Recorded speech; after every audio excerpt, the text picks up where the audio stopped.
샬롬 샬롬 샬롬 샬롬. 하나님 사랑합니다. 여러분 주 안에서 사랑합니다. 시편 83편 말씀이죠. 영혼의 깊은 밤을 우리가 만났을 때 어떻게 할 것인가. 1절에서 8절까지죠. 이 또한 아삽의 시로 나와 있습니다. 노래라고 되어 있어요. 하나님 묵묵히 계시지 마옵소서 하고 시작하죠. 하나님이여 잠잠히 계시지 마시고 조용하지 마소서. 무릇 주의 원수들이 떨리며 주를 미워하는 자들이 머리를 들었나이다. 그들이 주의 백성을 치려하여 관계를 꾀하며 주께서 숨기신 자를 치워 서로 운운하여 말하기를 가서 그들을 멸하여 다시 나라가 되지 못하게 하여 이스라엘의 이름으로 다시는 기억되지 못하게 하지 않아이다. 그들이 한마음으로 운운하고 주를 대적하여 서로 동맹하니 곧 에돔의 장막과 이스마엘인과 모압과 하갈인이며 그발과 암몬과 아말렉이며 블레셋과 두롯 사람이며 아수르도 그들과 연합하여 롯자선의 도움이 되었나이다.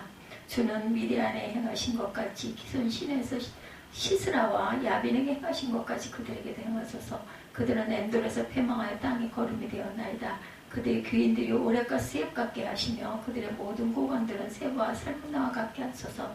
그들이 말하기를 우리가 하나님의 목장을 우리의 소유로 취하자 하였나이다. 나의 하나님이여 그들이 굴러가는 건불 같게 하시며 바람에 날리는 지푸라기 같게 하소서. 삼림을 사려는 불과 산에 붙는 불길같이 주의 광풍으로 그들을 쫓으시며 주의 폭풍으로 그들을 두렵게 하소서. 야훼여 그들의 얼굴에 수치가 가득하게 하사 그들이 주의 이름을 찾게 하소서. 그들로 수치를 당하여 영원히 놀라게 하시며 낭패와 멸망을 당하게 하사 야훼라 이름하신 주만 온 세계 지존자로 알게 하소서. 18절의 말씀까지 오늘 본문 제가 다시 한번 읽었습니다. 참 힘들어하는 성도들이 많을 것 같아요. 얼마 전 안타까운 메일을 하나 받았습니다. 첫 마디가 제발 성도들의 희망 고문하지 말아달라 이러한 내용이었어요. 희망 고문이란 말은 되지도 않을 일을 가지고 된다고 희망을 갖게 만들어서 괴롭히게 한다라는 것. 감히 우리가 살아가면서 하나님을 더 가까이 하고자 노력하는 저희들에게 나이 지금 70을 살고 80을 살고 60을 살아도 실망과 의심과 회의뿐입니다. 예수님을 24시간 바라보며 나는 죽고 예수로 산다고 노력해도 아무 일도 일어나지 않을 때 희망 고문으로 성도를 현혹하지 말아주세요. 얼마나 많은 성도가 현실과 이상에서 괴로워하는지 아느냐 이러한 내용이었어요. 여러분 중에도 이분에게 공감하는 분들이 계실 줄 믿습니다. 정말 하나님을 믿어도 될까? 하나님은 정말 나의 기도에 응답하실까? 이거 정말 희망 고문하는 것 아니야? 이런 상태의 영혼의 밤을 만났다고 하는 거죠. 하나님으로부터 마음의 상처를 받은 거죠. 83편은 하나님 묵묵히 계시지 마옵소서 이렇게 시작하죠. 침묵하지 마소서, 잠잠하시고 조용하지 마소서. 형편도 말할 수 없이 힘들지만 하나님께 섭섭한 것, 하나님께 원망이 생긴 것, 지금 이스라엘은 매우 어려운 처지에 빠져 있습니다. 오늘날 우리 대한민국 같죠. 주변 부가들뿐만이 아니라 아수르까지 나라가 이스라엘을 치려고 동맹을 맺습니다. 이런 상황에서 시편 기자는 하나님께 고통스러운 기도를 올리죠. 2절에서 5절에 주님의 원수들이 소리를 높여 떠들고 주님의 백성을 치려고 음모를 꾸미고 주님께서 하시는 이들을 치려고 모의하며 가장 그들을 없애버리고 나라가 되지 못하게 하자 이렇게 말한다는 거죠. 이스라엘이라는 이름을 다시는 기억하지 못하게 하자고 말합니다. 그들은 한마음으로 모의하고 주님과 맞서려고 동맹을 맺죠. 시편 기자는 하나님께 이전 광야에서나 가나안 땅을 정복할 때처럼 자신들을 도와달라 구원해달라 기도하죠. 9절과 11절에 주님 미디안에게 하신 것 같이 기손강에서 시스라와 야빈에게 하신 것 같이 그들에게도 그렇게 해주소서. 그들의 장수들을 오랫과 스엡과 같게 하시고 모든 왕들을 세바와 살문나와 같게 해 주옵소서. 그러나 기도는 하지만 믿음은 흔들리고 있다는 거죠. 우리에게도 이런 어두운 밤이 항상 오고 가고 또 다시 온다는 걸 잊지 맙시다. 죄에 넘어지고 믿었던 사람에게 배신을 당하고 주위 사람에게 거부당하고 멸시를 받고 실패하고 수치를 겪고 가난해지고 연약해지고 또한 내동댕이 쳐지고 사방으로 우겨쌈을 당하며 하나님께조차 버림받는 것 같은 순간 우리는 영원의 밤이 올지라도 믿음이 흔들리지 않을 수 있을지 스스로를 돌아봐야겠죠. 예수께서 다시 오실 때 믿음을 보겠느냐 말씀하시죠. 누가복음 18장 8절에 인자가 올 때 세상에서 믿음을 보겠느냐 하시니라. 예수께서 찾으시는 믿음은 무슨 믿음이에요? 앞구절을 읽어보면 주님이 찾으시는 믿음은 낭망하지 않는 믿음임을 알 수가 있어요. 누가복음 18장 1절에서 8절을 읽어보면 한 과부에게 억울한 일이 생겼는데 재판장에게 찾아가 자기의 억울한 일을 풀어달라고 강청하죠. 뇌물을 받지 않고는 재판을 해주지 않은 나쁜 재판관이라 처음에는 거들떠보지도 않았는데 하도 계속 찾아와서 조르니까 결국 들어주었다는 것입니다. 내가 하나님을 두려워하지 않고 사람을 무시하나 이 과부가 나를 번거롭게 하니 내가 그 원한을 풀어주리라. 그렇지 않으면 늘 와서 나를 괴롭게 하리라. 그러면서 말씀합니다. 7절에 하물며 하나님께서 그 밤낮 부르짖는 택하신 자들의 원한을 풀어주지 아니하겠느냐? 그들에게 오래 참으시겠느냐? 이 말씀을 하시고 세상에 다시 오실 때 믿음을 보겠느냐 하고 탄식하신 것입니다. 그러므로 예수님이 찾으신 믿음은 어떤 일이 있어도 낭망하지 않는 믿음인 것이라는 것. 그리고 낭망하지 않는 믿음이 기도인 것을 우리가 알 수가 있습니다. 어떤 낙심되는 상황이 벌어지더라도 하나님께 기도한다면 그것은 낭망한 것이 아니에요. 시편 84편에는 감사도 찬양도 기쁨도 용서도 사랑의 고백도 없습니다. 그저 살려주세요, 도와주세요. 기도로도 아주 수준이 낮은 기도를 할 수가 있겠죠. 13절에 나의 하나님 그들을 바람에 굴러가는 꽃겨 축병이가 같게 해주옵소서. 살림을 태우는 불길처럼 산들을 삼키는 불꽃처럼 주님의 허리 바람으로 그들을 쫓아내 주옵소서. 주님의 폭풍으로 그들이 두려움에 떨게 해주옵소서. 그러나 절망적인 상황에서도 여전히 기도했다는 것이 너무나 귀하죠. 여러분 형편이 너무 어렵고 상황이 절망적이고 수준 높은 기도를 드릴 수 없을지라도 결코 기도를 포기하지 말아야 합니다. 우리는 우리 민족이 평화 통일을 이루도록 항상 기도해야 합니다. 그 핵 실험 소식이 있었어요. 평화로운 통일은 점점 물 건너가는 것은 아닌가 하는 생각이 들기도 합니다. 이때 주님은 말씀하죠. 내가 낭망하지 않는 믿음을 보겠느냐. 언젠가 우리 민족에게 언제가 절망인가. 성도들이 민족을 위하여 기도하기를 그치는 순간이 절망이겠죠. 한 성도가 주님의 부르심을 느끼고 신학교에 들어갑니다. 그러나 졸업을 했는데도 사역지가 주어지질 않아요. 그는 주님의 부름이 이해되지가 않습니다. 그때 내가 너를 나의 종으로 쓰겠다 하시는 주님의 말씀을 들었어요. 그것은 기도였죠. 하나님의 나라를 위하여 기도를 시키시는 것입니다. 어처구니가 없었어요. 기도시키려고 신학교를 졸업하게 하신 거예요. 그런데 기도하면서 살았다는 거죠. 기도하는 일에도 신학훈련이 얼마나 소중한 것인지 알았다고 합니다. 영혼의 밤이 왔을 때 기도가 생명줄이라는 것을 우리는 알아야 합니다. 기도가 그치는 순간 하나님의 약속은 희망 고문이 되어버린다라는 것. 탄식이라도 좋습니다. 기도할 말을 찾지 못하거든 두 손이라도 들고 있어라. 손을 들 힘이 없거든 엎드려서라도 있어라. 그러면 머지않아 새벽이 옵니다. 기도를 하고 짧게 보면 응답되지 않은 것 같지만 길게 보면 응답을 받았다는 것. 시편 기자의 기도는 응답받지 못한 것 같습니다. 당시로만 보면 그렇죠. 그러나 결국 응답을 받죠. 지금 팔레스타인 지역을 보십시오.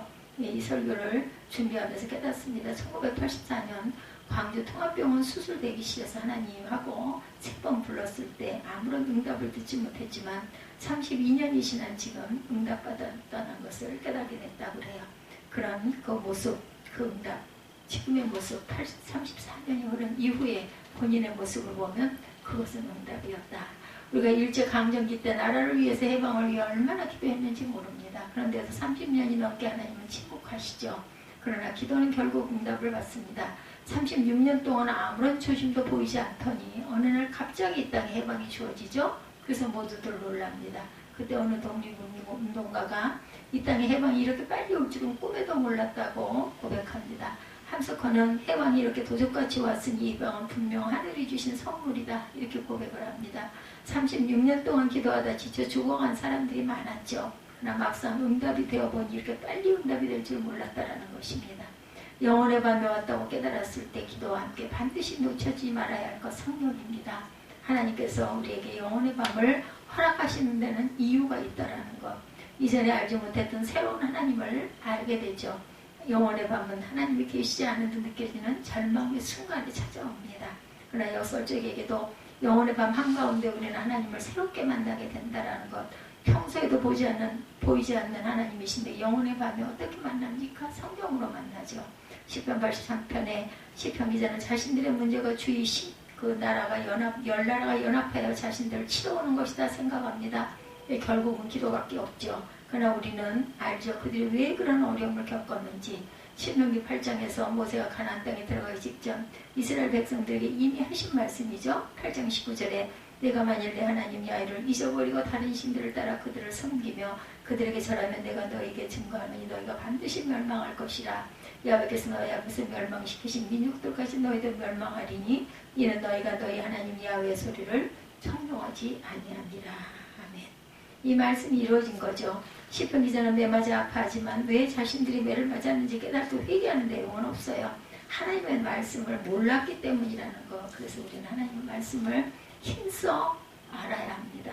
밤을 만난 자에게 하나님의 은혜와 사랑은 희망 고문일 뿐입니다. 고린도서 1장 8절에 형제들아 우리가 아시아에서 당하는 환난을 너희가 모르기를 원하지 아니하노니 힘이 겹도록 심한 고문을 당하여 살 소망까지 끊어지고 우리는 우리 자신이 사형 선고를 받을 줄 알았으니 이는 우리로 자기를 의지하지 말고 오직 죽은 자를 다시 살리시는 하나님만 의지하게 하십니다.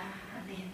바울은 살 소망까지 끊어졌다라고 말합니다. 절망의 상황이었다라는 거죠. 바울처럼 귀한 종에게 왜 절망이 옵니까? 전도하는데 왜 절망스러움을 겪게 하시는 것일까? 바울의 고백을 다시 한번 들어보면 이는 우리로 자기를 의지하지 말고 오직 죽은 자를 다시 살리신 하나님만 의지하게 합니다.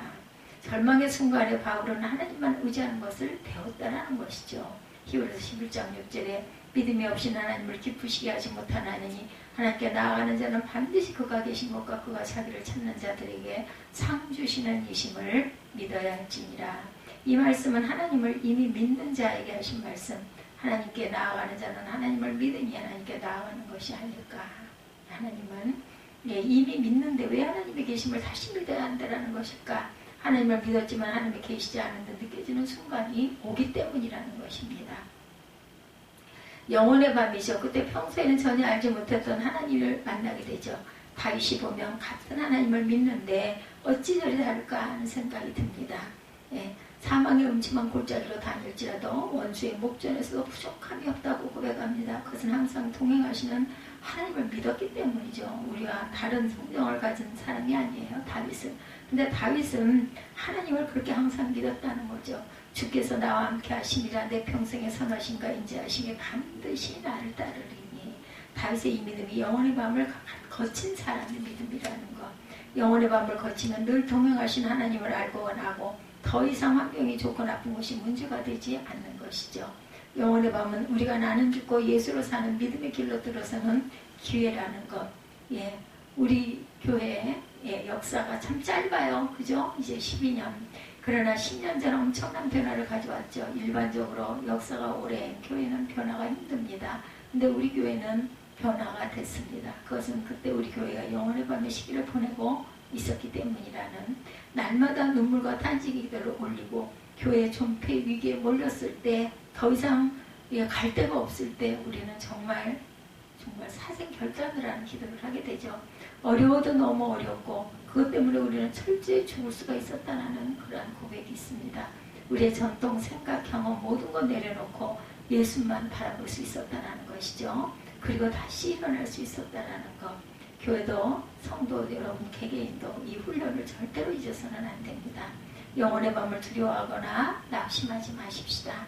원하는 일을 수는 없지만 특별한 은혜의 때임을 믿으시기 바랍니다. 나는 죽고 예수로 사는 믿음을 갖게 되는 기회죠. 보이지 않지만 분명히 함께 하시는 주님을 바라보는 눈이 뜨이는 기회입니다. 영혼의 밤이 올지라도 두려워하지 말고 평소에 24시간 주님을 바라보는 일을 소홀히 하지 않는, 그리하여 하나님께서 우리에게 주시는 귀한 은혜와 역사를 깨닫고 주님께 눈물의 기도, 감동의 기도를, 소망의 기도를 다시 올릴 수 있는 저와 여러분들이 되시기를 주님의 이름으로 축복합니다.